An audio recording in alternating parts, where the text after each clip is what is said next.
being addressed by what you're now saying. Yeah. The key issue is, historically, have Muslims understood 929, which could be understood as an excuse to expand the political realm of Islam based upon the religious affiliation? People have argued like that. Yeah. Have Islamic scholars traditionally understood that to be restrained by Surah 60, Ayah 8? Yes. Yes. Okay. Because I'll tell you why. Okay. Because we're dealing with a topic on we're dealing with non-Muslims treatment, right? I don't Generally. think we are. So you're talking about Sorry, just to clarify. We're talking about the policy of non-Muslims in conflict, right? But I'm talking about the policy towards non-Muslims outside of the Islamic State, whereas it sounds like you're talking about the policy towards non-Muslims within the Islamic State. No, even outside of the Islamic State, non-Muslims who want peace or desire peace, no hostilities against them. Well, how do we know this? Okay. From the life of the Prophet. Prophet had treaties with the Jewish tribes. The Prophet had treaties with almost over 10 Jewish tribes who are mentioned in the Treaty of Medina. Okay, so you see, I'm talking to Richard now. He's a decent Christian. I can talk to him all day. Okay, I'm talking to this Christian gentleman who's filming our discussion. So the Prophet is Jewish tribes are mentioned by name who had a treaty with the Prophet. Some of them, they went against the treaty and attacked the Muslims, and then they were fought. Okay, the Prophet fought them, and one tribe in particular was fighting men were executed. Other two tribes, they were exiled to outside Arabia. Okay, so it is now clear that the policy of Muslims or Islam with regards to non-Muslims is that the default policy is that you live in peace, you live in harmony, you don't fight them, you don't look for trouble. Okay, if they attack you, then you can retaliate. You can defend yourselves. Okay, but if someone wants peace, you can't go out and start making trouble with them and attacking them. But with that particular point, you know, it may well be the case that Muhammad had peace towards these Jewish tribes, but they were within the community. Which isn't the point I'm kind of addressing. So the way that a lot of non-Muslims interpret 929 is this was a universal mandate to go and attack people outside of the political realm of Islam for the sake of their religion. Non-Muslims will often say this is what happened with the Islamic conquests after Muhammad. That's a different scenario to what's happening in Medina. Okay, I understand your question now. You're talking about two concepts. Two concepts in Islam: the jihad, the defensive jihad, and the progressive jihad, what they call the progressive jihad. Okay, so can Muslims attack other nations as a nation? This is an academic question now. Okay, we're discussing. Can Muslim nations attack other nations unprovoked? No. The answer is no. Okay, they cannot. Okay, now with regards to expansion, the early Islamic expansion, what were the causes? Why did the Muslims go out and fight other nations? The Romans were attacking them. The Persians were attacking them. The Persian emperor was actually threatening the Prophet of Islam. Okay, so we have examples. Now, what if there are people who are being oppressed in another nation and they invite the Muslims to intervene? Okay, foreign intervention, what we call. But then that might be legitimate. Sorry, I don't mean to interrupt you, just I feel we're going down a different route. For whatever reason, Muslims in reality did go out and expand the reign of Islam, whether that's in self-defense, whether that's liberation, whatever. They did, no doubt. You made a statement that Muslims are not allowed to attack those who are not attacking them. Yes. Okay? Yes. I've still not seen that backed up. Could you back that up for me? Throughout Islamic history, the life of the Prophet, the entire life of the Prophet. Okay. The entire life of the Prophet, he never attacked anyone unprovoked. Never. Let me rephrase it. Yeah. Okay, to take a slightly polemical tone, I'm not presenting this, someone could present this. Yeah, sure, How can you say that Muslims can only attack in self-defense in the light of 929? You then brought up 68, and then... No, even 929. Even 929 clarifies the context. Okay, good. Because 929 is talking about Romans. The sabab al-nuzul, the reason. Okay. Sorry, how do we know? Yes. From hadith, from the prophetic tradition. For example, in Bukhari, for example, we have a report that when the Prophet was he was thought to have divorced his wives, and one of Umar's daughters, Hafsa, was married to the Prophet, and Umar heard that the Prophet divorced his wives. So. Not Umar, sorry, one of the Prophet's companions came running to the house of Umar to tell him that Prophet has divorced his wives, which was a rumor, which was not true. When he knocked the door and Umar opened the door the first question Umar asked, why are you knocking my door like that? Have the Romans come? Okay, so this highlights the fact that the Muslims were expecting an invasion by the Romans. Okay, how do we know this? The Battle of Mu'tah. The Battle of Mu'tah. When one of the Prophet's messengers was killed by the bordering tribes, you know, these were Arab bordering tribes. They were allies of the Romans, and one of the tribal leaders had killed one of the messengers of the Prophet. That's why he sent an expedition with 3,000 men to retaliate or to avenge the murder of that messenger. And the Romans fought the Muslims. 3,000 Muslims fought Romans, Muslims are outnumbered by large, and they retreated into the desert, led by Khalid bin Walid. So now after this skirmish, the Muslims are expecting the Romans to invade. Okay, so this verse was revealed in that context. In chapter 9. So I guess I might want to say, let's assume I accept all these sources. Historically, everything you said is true. The Muslims were anticipating attacks by the Romans, or at least that was a real threat. And correlation does not equal causation. Yeah. So even if it was the case that the Muslims thought the Romans may attack, how do you know that is the reason 929 was given, as opposed to it being correlatory? That is, it happened to be the case that they thought that the Romans might attack, but even if that weren't the case, they were still saying you can fight those who don't believe. Yeah. Especially given the explicitly religious language of 929. I understand your point. That you're saying that the verse could be applied generally by Muslims. Yeah, so it could be, for cultural reasons you've given me, but it doesn't have to be. But it wasn't applied generally. How do we know that? Historically, Muslims never behaved like that. Muslims never attacked other nations unprovoked. Never. Okay. Well, you will. In every single case, there was a reason why Muslims ended up in a conflict with another nation. It was either the other nation was conspiring against Muslims, like the Romans, a number of times were sending in spies and they were provoking Muslims to attack, and Muslims attacked in retaliation. So we know that historically that these verses were not applied like that. Yeah, that's how we know that the meaning of the verses cannot be taken out of context. Someone cannot simply go into a tube or into a shopping mall or into a concert, for that matter, and blow up people and use, because our literature, our theology is so watertight, no one can simply justify mass murder or genocide from our sources. This is why, I don't know if you'll agree with me, this is why there are so little examples of genocide in the history of Islam. The only example you will find is Armenian genocide, which was actually done by Young Turks. It wasn't the Ottoman government.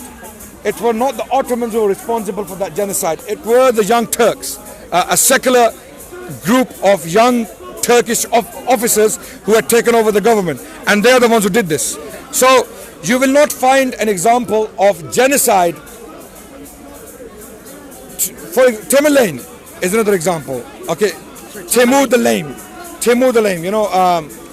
he was a conqueror in Central Asia in the 14th century. He died in the early 15th century. You don't know Timur Lane? Timur the Lame, he's known, or also known as Timur Lane. Okay, check him out. Okay, he conducted many massacres, okay, of his opponents, but most of his victims were Muslims. Amazingly, none of his victims were non-Muslims. He systematically destroyed the Islamic Empire. He even fought the Ottoman Emperor and captured him. Likewise, the first Mughal Emperor Babur conducted, he carried out massacres. Muslims. So let me just wind it back a bit. So let's accept all that. Sorry for interrupting. Do we find examples of genocide in Muslim history like we do in Christian history? I don't really know. Historically. Not that I know of, no, but I don't really know Muslim history. Okay. It's an interesting question you can look into. Sure. But when it comes to Christian history, you know what I'm talking about, right? There were a number of genocides, cases of cannibalism. I'm not saying Christianity is responsible for it. I'm not an extremist like that. Okay, I know people misbehaved historically in a number of... As far as Christianity is concerned, the reason I blame Christianity is for one, I believe Christianity didn't provide enough solutions to its followers. That's why they ended up committing atrocities like this. Okay, because Christians were left without any clear instructions from Jesus. What do you do when you fight? What do you do with the war enemies who are captured in war? What do you do with the children and women of enemies? Sure, well, I'd say that Jesus did lay down some of those frameworks, but I mean, I'm not really looking to... His framework was general. Love, compassion. We know Jesus taught these things. Yeah, I mean, Christianity teaches more in general terms. Islam gives more specific prescriptions. I don't think anyone denies that. Yeah. Just to roll back, though, so whenever we think about genocide, that's not really the topic I'm looking to get into. Yeah. So let's assume you're right, that the Quran says, you should only be fighting self-defense, you shouldn't be fighting people because of their religion, etc.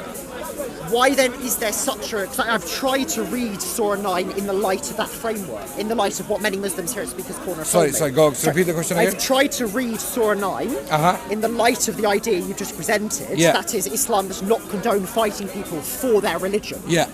But when I've tried to read Surah 9 that way, I've struggled, because so much of Surah 9 doesn't just seem to be about, fight those who pose a threat to you. Do you have a Quran? Yeah, sure. Yeah, take it out. So much of it, the language seems, and the language and the justification does seem to be religious. Let's read the next verse. The very next verse, verse 30. Verse 30.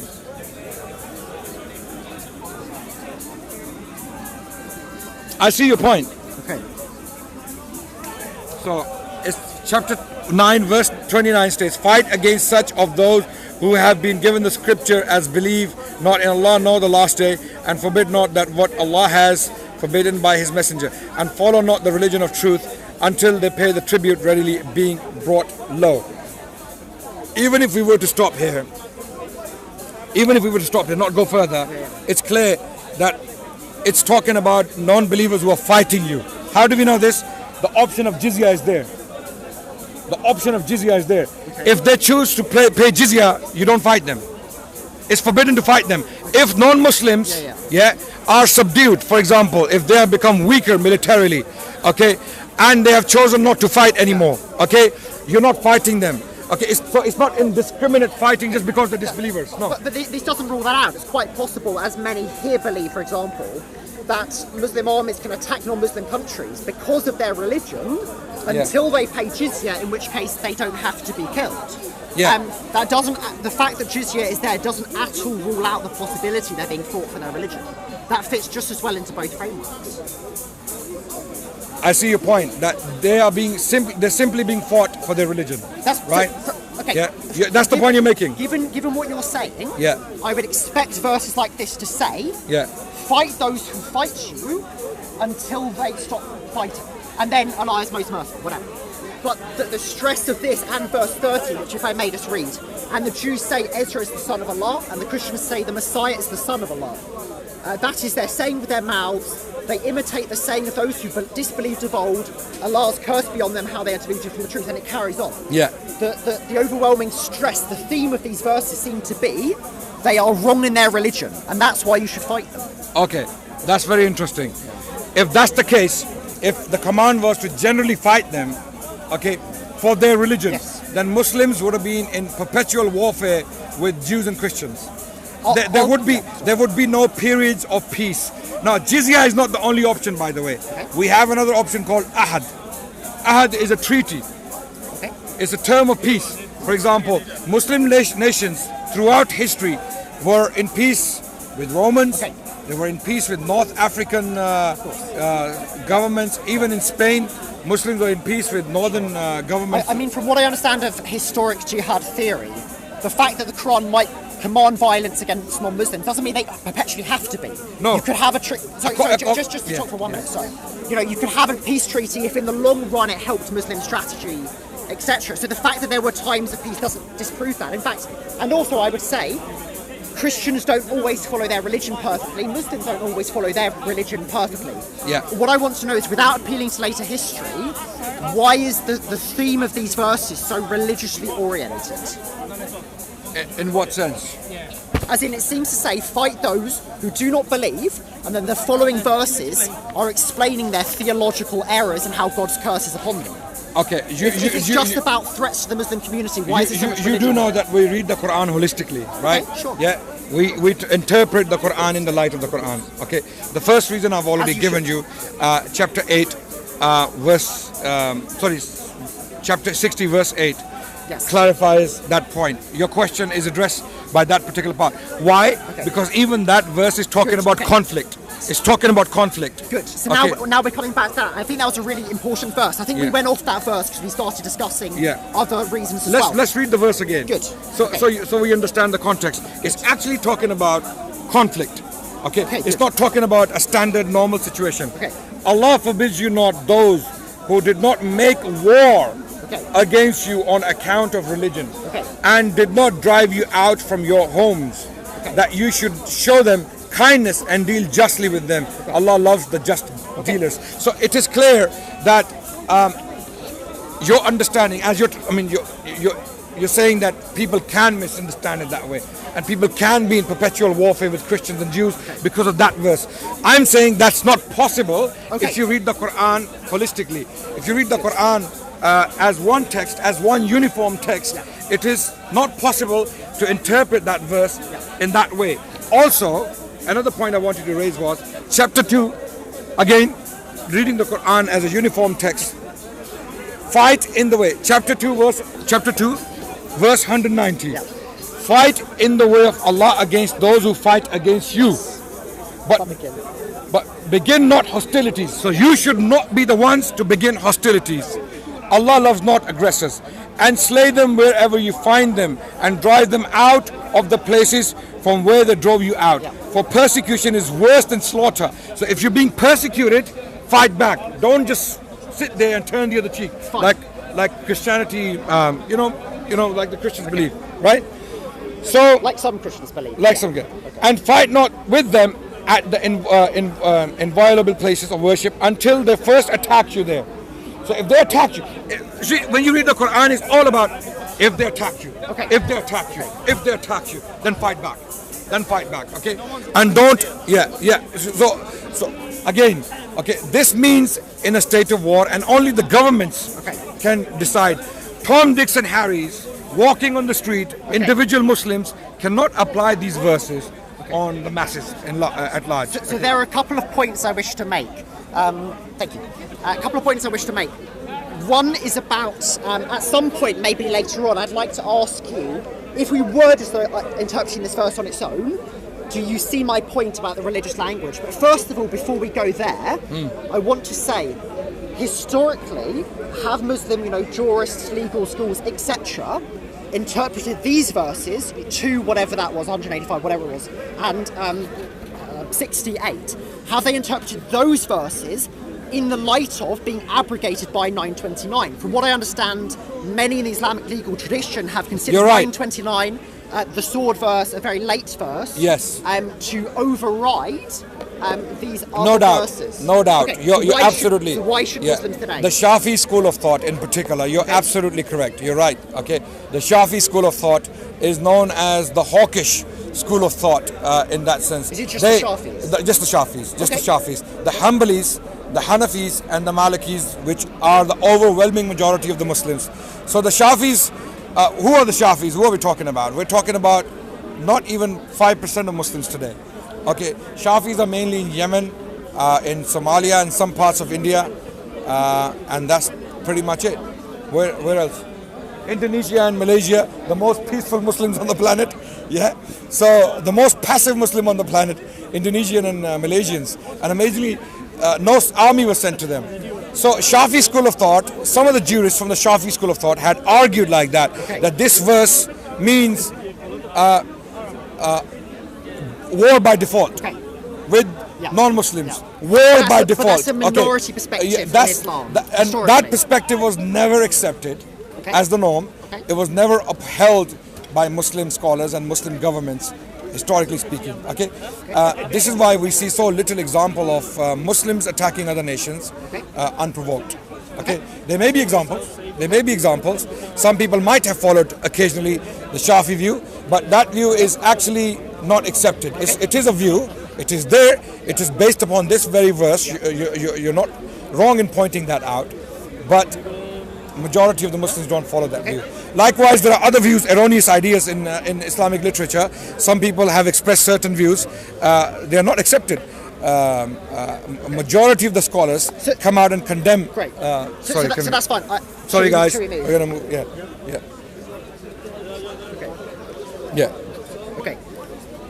get closer to a drug. I understand. Well, someone's smoking something, huh? That's it. Is that what you're trying to get?